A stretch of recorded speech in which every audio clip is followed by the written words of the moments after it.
बहुत सारे लोगों के कमेंट आए कि मैम इंग्लिश के लिए क्या स्ट्रैटेजी अपनानी चाहिए, किस यूट्यूब चैनल को फॉलो करनी चाहिए, कौन सी बुक से पढ़ना चाहिए, डेली कितने घंटे देना चाहिए, आखिर किस तरीके से पढ़े कि इंग्लिश में हम अच्छे नंबर ला पाएँ, चाहे वो पटवारी हो, चाहे वो जेल प्रहरी हो, चाहे फॉरेस्ट गार्ड हो।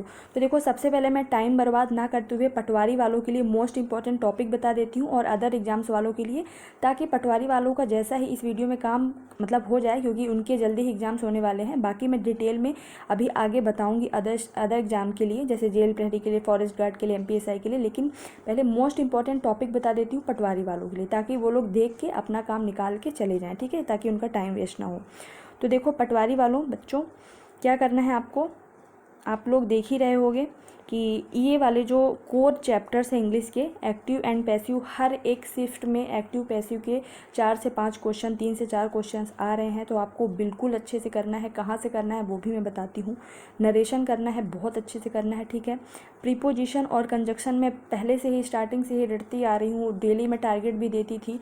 तो आपको प्लीज़ प्रीपोजिशन और कंजक्शन अच्छे से करना है, क्वेश्चन टैग अच्छे से करना है, आर्टिकल अच्छे से करना है। ये चैप्टर्स तो आपको इंग्लिश में, अगर आपने कुछ भी नहीं पढ़ा है, पटवारी वालों की बात करें तो ये चैप्टर्स आपके 6 चैप्टर्स हैं जिनको आपको रट के ही जाना है, और उनमें से ये दोनों तो बिल्कुल करके जाना है, और इन चारों को भी करना है, ठीक है। फिर उसके बाद अगर टाइम मिले या फिर आपने ऊपर के सारे चैप्टर्स कर लिए हैं तो आप टेंस पे जाना, टेंस अच्छे से करना, फिर नाउन करना, फिर प्रोनाउन करना, ठीक है। और एडजेक्टिव एडवर्ब ऊपर ऊपर देख लेना क्या रूल्स होते हैं, कैसे होते हैं। अब वोकैबलरी की बात करते हैं। तो वोकैबलरी हर शिफ्ट में मतलब 6 से 7 मिनिमम आ रहे हैं, मतलब 7 से 8 इवन 9। मेरे शिफ्ट में बहुत ज़्यादा वोकैबलरी आई थी और आ ही रहे हैं, क्योंकि इंग्लिश का वेटेज भी ज़्यादा है। 30+ किसी किसी शिफ्ट में क्वेश्चंस आ रहे हैं, तो उसमें से 7 से 8 वोकैबलरी आ रही है।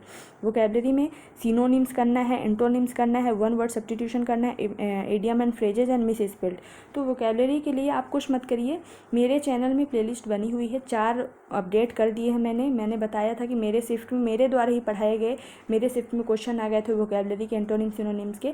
आप सिर्फ वो 4 वीडियो अभी देख डालिए, अभी कल फिर से वीडियो अपलोड होगी, आप लोग आगे देखते जाओगे तो आपको मिलती जाएगी। जिनका अप्रैल में उनको तो बिल्कुल वोकैबलरी से डरने की ज़रूरत ही नहीं है, मैं कंप्लीट करवा दूंगी, ठीक है। चाहे मेरा टाइम कितना भी जाए, मैं वोकैबलरी आराम से करवा दूंगी। और मैं करवाती कहाँ से हूँ, मैं करवाती यहाँ से हूँ। बहुत लोग पूछते हैं कि आपके नोट्स, जो मेरे सेल्फ प्रिपेयर्ड नोट्स हैं जो मैं खुद लिखती हूँ, वो द हिंदू से मैं करवाती हूँ, ठीक है।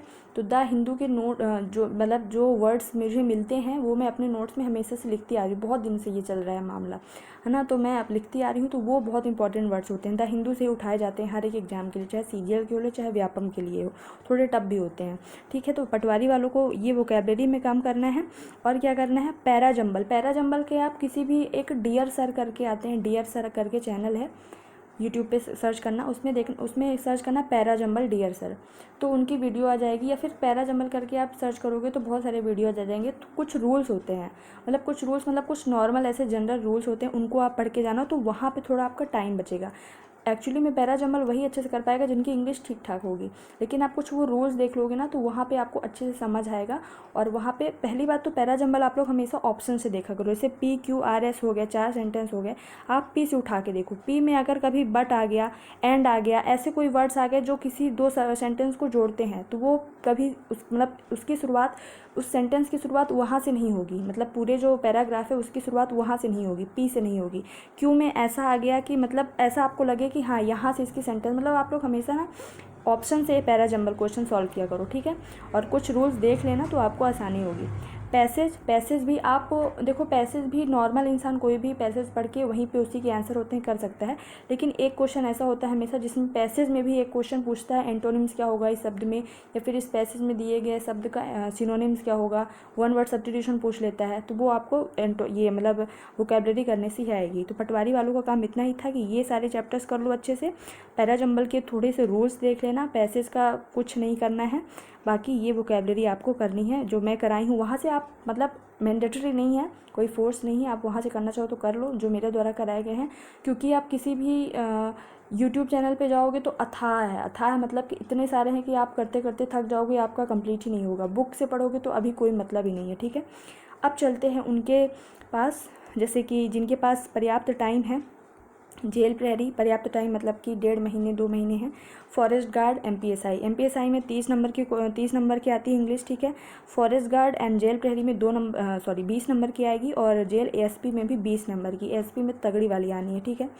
और एसएससी जीडी में भी इंग्लिश आती है।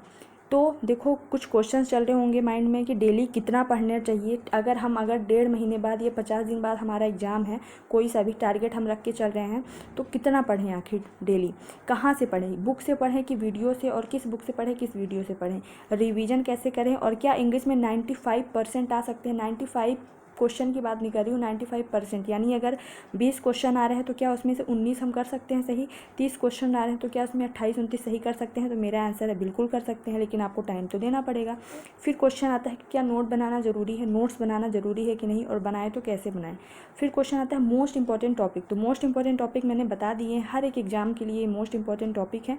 इनमें मतलब इतने हो गए तो फिर सब हो गया, ठीक है। वोकैबलरी हो गई ये, और ये ग्रामर वाला क्वेश्चन हो गया, और इधर पैराजम्बल और पैसेज, ठीक है। अब हम चलते हैं क्वेश्चन एक एक क्वेश्चन को कवर। हाँ, एक और क्वेश्चन पूछा गया, जैसे मैंने आज ही वोकैबलरी की एक वीडियो अपडेट की थी कि मतलब किस उससे पढ़ा रहे हैं आप, किस बुक से, या फिर सोर्स क्या है। तो देखो मेरा जो एक नोट्स थी जिसमें मैंने सिनोनिम्स एंटोनिम्स लिखा हुआ था, वो खुद के मेरे के नोट्स, वो तो आपको समझ ही आ रहा होगा राइटिंग से, मेरे खुद सेल्फ प्रिपेयर्ड नोट्स हैं।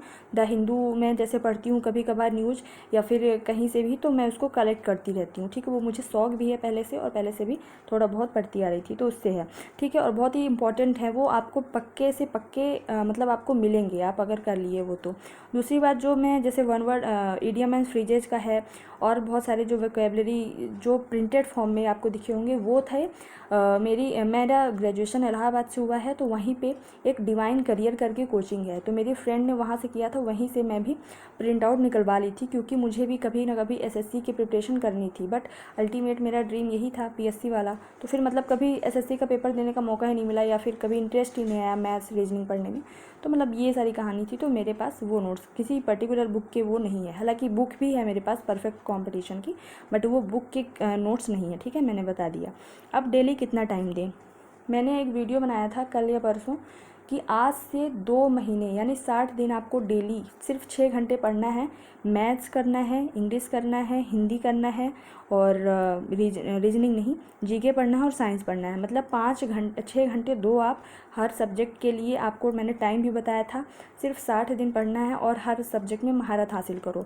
इंग्लिश के लिए मैंने 2 घंटे बताया था, तो आपको सिर्फ 2 घंटे देने हैं डेली।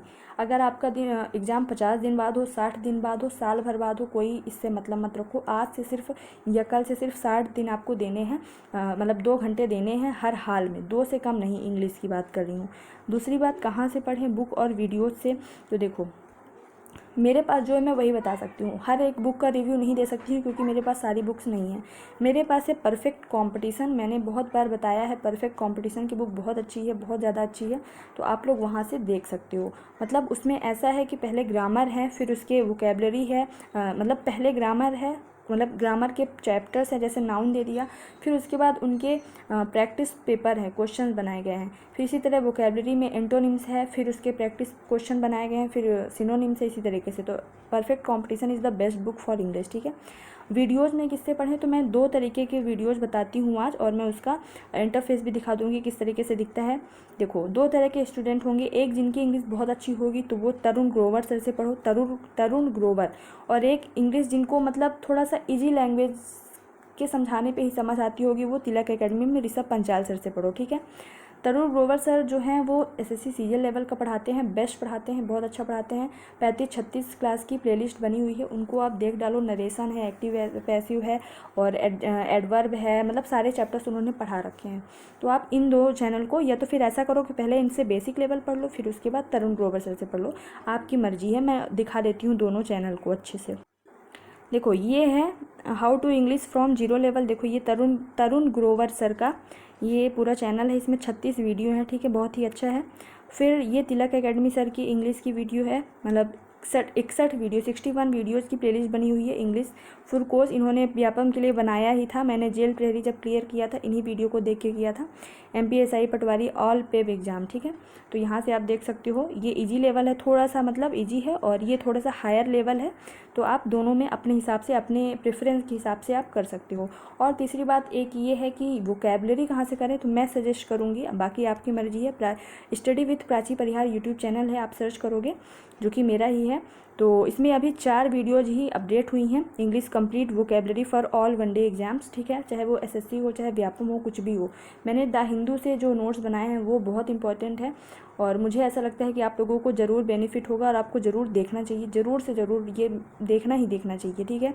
और 4 वीडियो अपलोड हुई हैं, वीडियो पे मत जाइएगा। अभी मैं और डेली अपडेट करूँगी। आज एक मैंने कर दी है, कल फिर करूँगी, परसों फिर करूँगी। इस तरीके से आपकी सारी जो वोकैबलरी है वो पोर्शन कंप्लीट हो जाएगा। अब देखो नेक्स्ट क्वेश्चन क्या आता है कि कैसे पढ़ें और रिवीजन कैसे करें। तो इसको मैं एक चार्ट के माध्यम से समझाना चाहूँगी। देखो, जैसे आज अगर हमने आज का दिन छोड़ दिया तो कल 26 है, ठीक है। तो मैंने 2 दिन को किया है, 26 27 अलग, 28 29 30 31, ठीक है। जैसे मैं करती हूँ वैसे ही बता रही हूँ मैं। तो देखो 26 और 27 2 दिन मैंने मान लिया कि मैं नरेशन कंप्लीट करूँगी, एनी हाउ नरेशन कंप्लीट करूँगी, साथ ही में उसके क्वेश्चंस करूँगी। अगर मुझे जेल प्रहरी की तैयारी करनी है तो जेल प्रहरी के प्रीवियस ईयर क्वेश्चन देखने कि नरेशन आ रहा है कि नहीं, आ रहा है तो भी करना है, नहीं आ रहा है तो भी करना है। क्योंकि जेल प्रहरी में नरेशन नहीं आएगा अगर, तो क्या पता फॉरेस्ट गार्ड में आ जाए, क्योंकि व्यापम का कोई फिक्स पैटर्न नहीं है, क्या पता MPSI में आ जाए। इसलिए हमको सारे चैप्टर जितने मैंने बताए मोस्ट इंपॉर्टेंट वो तो करने ही करने हैं, ठीक है।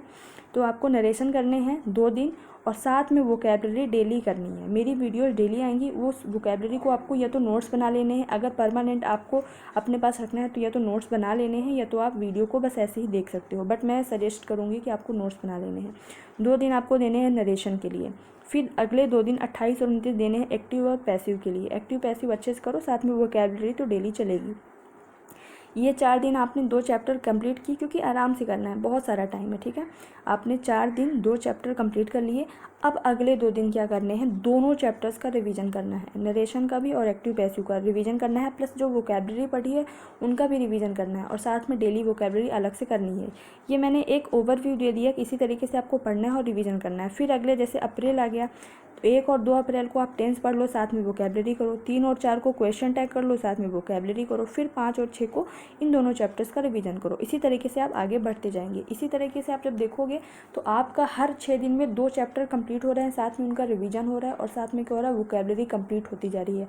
इंग्लिश इतनी अच्छी हो जाएगी ना कि आप एक SSC CGL एस्पिरेंट को क्या करोगे, मात दे सकते हो। क्यों? क्योंकि revision is the key of any success. देखो जितनी बार कहते हैं ना, रस्सी आवत जात है सिल पत्थर पे देत निशान, ऐसे कुछ चीज़ है ना, सिल पर देत निशान। जितनी बार आप प्रैक्टिस करोगे ना, उतना ज़्यादा आप निखर जाओगे अपनी नॉलेज के लिए। तो आपको प्रैक्टिस मतलब रिवीजन पे बहुत ज़्यादा ध्यान देना है, ठीक है।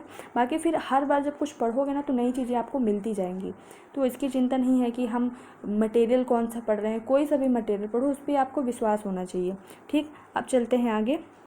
जैसा कि नेक्स्ट क्वेश्चन देगा कि यार 95% आ सकते हैं अगर 20 क्वेश्चन, अगर आप ये बताओ कि डेली 2 घंटे दोगे, और जिस तरीके से मैंने बताया कि आप 4 दिन 2 घंटे, यानी कि आप 4 घंटे दोगे, 8 घंटे दोगे 2 चैप्टर्स को सिर्फ पढ़ने के लिए, और नेक्स्ट 4 घंटे दोगे दोनों चैप्टर्स की रिवीजन के लिए, और आपका साथ में आधा घंटा पौन घंटा वोकैबलरी के लिए जा ही रहा है। इस तरीके से अगर आप पढ़ोगे तो आपका क्यों नहीं आएगा 95%, क्या आउट मतलब पूरे आ सकते हैं, 20 में 20 आ सकते हैं, 30 में 30 आ सकते हैं, लेकिन आपको उतनी मेहनत करनी पड़ेगी, ठीक है। और जो पढ़ रहे हो उस पर विश्वास करना पड़ेगा। फिर है नोट्स बनाना ज़रूरी है कि नहीं, मैं बोलती हूँ ज़रूरी है। हर चीज़ के नोट्स बनाना ज़रूरी है। नोट्स बनाना इसलिए ज़रूरी है कि आपने पढ़ लिया, लेकिन आपका रिवीजन करने का मन हुआ तो फिर आप या तो वीडियो पे जाओ, फिर या तो फिर आप मतलब कहाँ पे जाओगे, फिर उसी वीडियो पे जाओगे, या तो मतलब उसमें ये होगा ना कि आप मोस्ट इंपॉर्टेंट या फिर वही चीज़ नहीं पढ़ पाओगे जो आपको सिर्फ भूल रही है। नोट्स बनाने का मतलब ये होता है कि जो चीज़ें आपको भूल रही हैं बार बार, या फिर जो ज़्यादा ज़रूरी है वही बस आप पढ़ पाएँ, तो आपका टाइम बचेगा। तो नोट्स बनाना तो बहुत ज़रूरी है, और कैसे बनाएं वो भी मैं किसी दिन बता दूँगी, ठीक है। फिर मोस्ट इंपॉर्टेंट टॉपिक मैंने बता ही दिया है। इस तरीके से ये पूरा इंग्लिश का हो गया है अच्छे से। ये देखो मैंने आज, ये मेरे खुद सेल्फ नोट्स हैं, मैंने आज ही आपको कराया है, कुछ करा पाई हूँ कुछ नहीं। ये देखो VS त्रिपाठी सर का है, नीचे डिवाइन करियर लिखा हुआ है, ऊपर कहीं पे लिखा होगा, ठीक है। तो इस तरीके से आपको इंग्लिश को करना है अच्छे से। आई होप कि आप लोगों को पसंद आए, और यार कमेंट करके कम से कम बता दिया करो, लाइक वाइक कर दिया करो अच्छा लगा है कि नहीं, ठीक है। So thank you so much. जय हिंद, जय भारत।